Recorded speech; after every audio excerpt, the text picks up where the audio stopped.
Buenos días y bienvenidos a mundodesconocido.es. Premoniciones. Premoniciones que nunca fueron escuchadas. Las debieron haber escuchado. Se hubieran ahorrado muchos problemas, la verdad. Yo he tenido la oportunidad de escuchar premoniciones que han tenido personas cercanas, amigos, conocidos, gente próxima a mí. Algunas de ellas se han cumplido, otras no. Pero recuerdo perfectamente una serie de premoniciones o un par de premoniciones que me contaron hace años, de las cuales hice incluso un vídeo. Un vídeo publicado antes de que los acontecimientos sucediesen, premoniciones. De hecho, si queréis ver el vídeo, aparecerá por alguna de las pestañas que en el vídeo se desplegarán ahora. Vamos a hablar de premoniciones o premoniciones muy curiosas que han sucedido, concretamente de tres. Una de ellas le ocurrió a Miguel Panduwinata, que así se llamaba este muchacho, un chico, un niño de 11 años. Miguel Panduwinata tenía previsto viajar a Java. Y para ello, pues por supuesto, coger un avión, ya que vivían en Holanda. Pero Miguel, días antes de coger aquel avión, empezó a hacer una serie de preguntas muy extrañas a su madre. El niño parecía preocupado. Le preguntó a su madre si podía elegir cómo morir, qué pasaría con mi cuerpo cuando fuese enterrado, si Dios existe, si a él le dolería cuando muriese, si nuestras almas se dirigirían nuevamente a Dios. La madre le pareció muy extraño todo esto, ya que Miguel era un niño feliz, era un niño que siempre se había mostrado un niño contento, un niño alegre, un niño sin problemas, un niño absolutamente despreocupado. Y sin embargo ahora el niño parecía nervioso, intranquilo. Algo estaba sucediendo, algo estaba ocurriendo. Era extraño. Aquel viaje estaba preparado como unas vacaciones que tenía previsto efectuar con sus tres hermanos. Y en aquel vuelo en el que iba a viajar con su hermano Saka, que tenía 19 años. El día antes del vuelo, el estado de Miguel parece ser que se vino totalmente abajo. La madre estaba desolada, el niño estaba absolutamente preocupado y no sabía o no tenía la posibilidad su madre de consolarle. Fue una cosa tremenda. De hecho, el niño le preguntaba sobre los entierros, sobre la muerte. Era constante. La preocupación del niño era absoluta. Afortunadamente, al día siguiente, el día del vuelo, parece ser que el niño se levantó más tranquilo. El niño estaba más entero, como que se hubiera recuperado a lo largo de esa noche. Y eso fue para tranquilidad de su madre. El día transcurrió de manera normal, viajaron con el tren al aeropuerto y en el aeropuerto, en el último momento, el niño, Miguel, giró y se dirigió hacia su madre para darle un fuerte abrazo y decirle una pregunta bastante peculiar. Él le dijo: ¿qué pasaría, mamá, si el avión se estrella? Imaginaos la cara de la madre. La madre hizo todo lo posible por tranquilizar al niño y su hermano también. Entre los dos consiguieron tranquilizarle y finalmente Miguel montó al avión. Para desgracia de Miguel, aquel avión era ni más ni menos que el MH17, que horas después de despegar fue derribado intencionadamente. La madre, cuando recibió la noticia, llegó a desmayarse. Y por supuesto, a partir de ese punto, supongo que la madre empezaría a tener más en cuenta estos avisos, estas premoniciones. Afortunadamente para ella, su tercer hermano o el tercer niño, su hijo, el tercero de los que tenía, Mika, de 16 años, no consiguió asiento para subir a ese MH17. No había asiento para él y había decidido coger otro vuelo en otro día distinto. A este muchacho el destino le fue favorable, pero a sus dos hermanos no.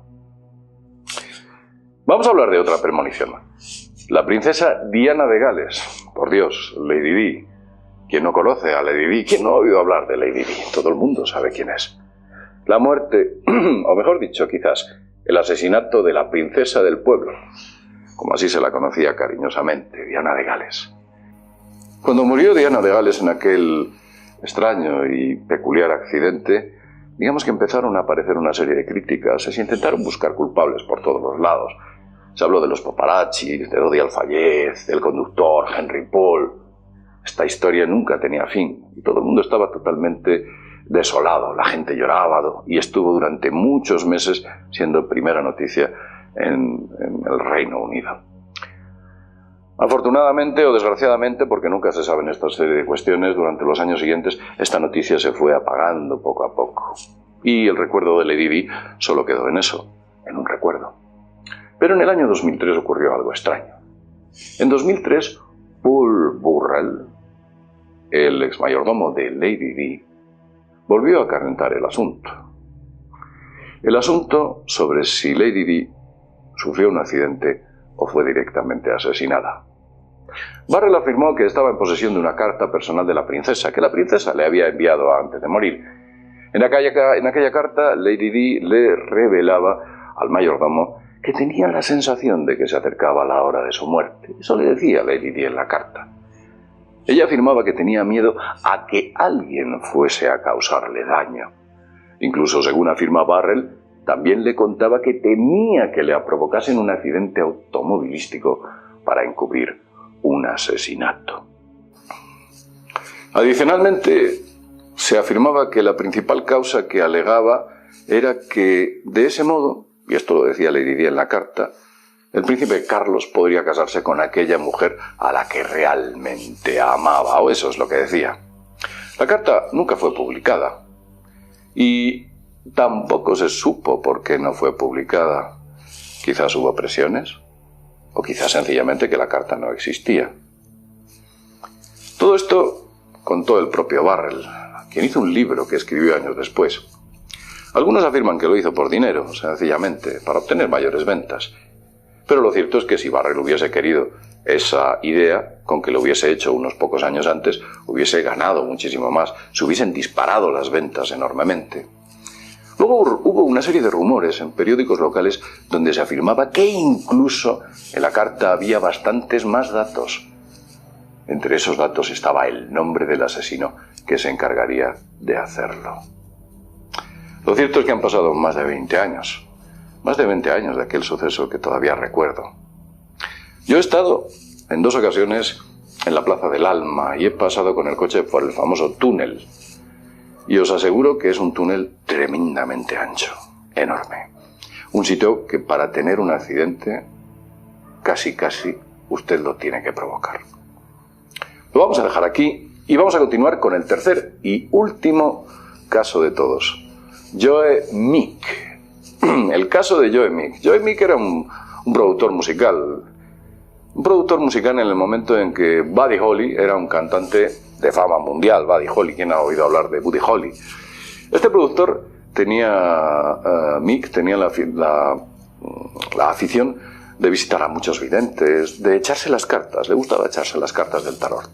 Un desafortunado día para Meek recibió una lectura de esas cartas del tarot particularmente peligrosa. En aquella tirada de cartas parecía revelarse que estaba convencido de que Buddy Holly moriría el 3 de febrero de 1958. Meek, este productor, afirmó que trató de manera infructuosa contactar con el cantante en numerosas ocasiones. Él decía, yo intenté contactar con él por todos los medios y me fue imposible. Hasta que finalmente, y después de muchos y muchos intentos, pudo transmitirle a Buddy Holly la angustiosa premonición. Cuando Meek se lo contó a Buddy Holly, la reacción de Holly fue absolutamente neutra. En ningún caso Holly se sintió nervioso o intranquilo. De hecho, todos conocían a Meek, y Meek era un tipo que era conocido por entonces como ser un tipo bastante friki, raro, extraño. Por entonces, o por esos hechos, Buddy Holly no le dio demasiada importancia. Hasta que llegó el día 3 de febrero. Ese 3 de febrero que Meek le había predicho a Holly.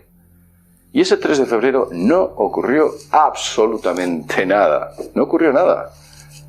En aquel momento, Buddy Holly estaba haciendo una gira y todo iba pues con absoluta normalidad. El caso es que un año después, Holly se dirigía a Minnesota, en Estados Unidos, con Big Bopper y Richie Valens, cuando su avioneta se estrelló en un maizal, matándolos a todos, e incluso a Buddy Holly, por supuesto. ¿Qué fecha fue? Exactamente un año después, un 3 de febrero. Resulta que esa premonición finalmente llegó. El único problema es que Mick se había equivocado por un año. Las cosas no le fueron muy bien a Mick.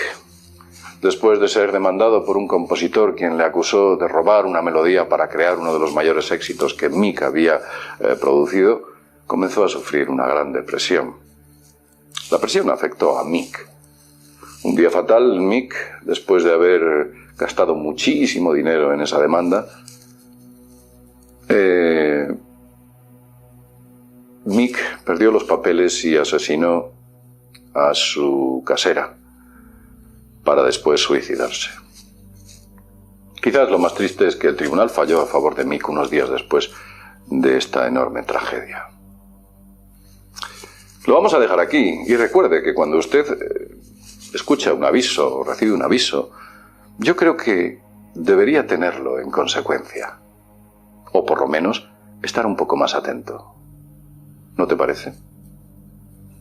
Sin más, y como siempre decimos, desde mundodesconocido.es, nos vemos en el próximo videoprograma. Hasta pronto.